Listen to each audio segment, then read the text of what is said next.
अस्सलामुअलैकुम दोस्तों, उम्मीद करते हैं कि आप सब खैरियत से होंगे। मौलाना रूमी रहमतुल्लाह अलैह फरमाते हैं, और आजिज़ी इंसान को बुलंदी अता करती है। तो इसके बाद जो हमारा आज का वीडियो है, इसे शुरू करते हैं। सवाल में वो कह रहा है करेले को कुदरती इंसुलिन कहा जाता है। अब करेले को कुदरती इंसुलिन इसलिए कहा जाता है क्योंकि इसके अंदर ऐसे मुरक्कबात पाए जाते हैं जो इंसुलिन की तरह काम करते हैं। कैसे?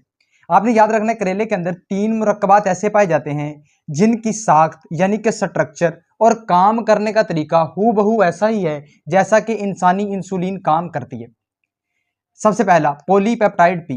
अब आपने याद रखना है, पॉलीपेप्टाइड पी को प्लांट प्रोटीन भी बोला जाता है। इसकी कीमियाई साख्त यानी कि केमिकल स्ट्रक्चर और काम करने का तरीका बिल्कुल वैसा ही है जैसा कि इंसानी इंसुलिन का है। अब ये प्रोटीन करता क्या है? ये खून में ग्लूकोज यानी कि शुगर को कम करने में मदद देता है। इसी वजह से इसे पी इंसुलिन भी बोला जाता है। दूसरा है चेरेंटिन।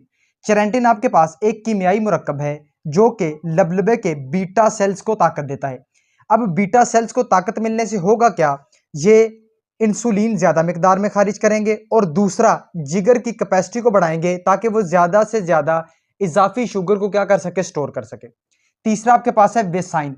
वेसाइन आपके पास खुलियों और पट्ठों की सलाहियत को बढ़ाता है ताकि वो खून से ज्यादा शुगर को जज़ब करके आपको तवानाई प्रोवाइड करें। क्लियर है? लास्ट है आपके पास AMPK की अफाल साजी। अब AMPK आपके पास क्या है? Activated protein kinase.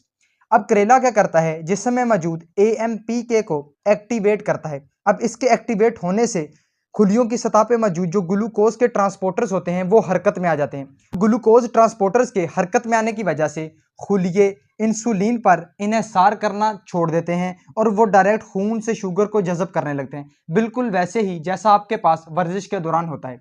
तो ये था हमारा आज का छोटा सा वीडियो। मजीद इसको आप लोग देख लें।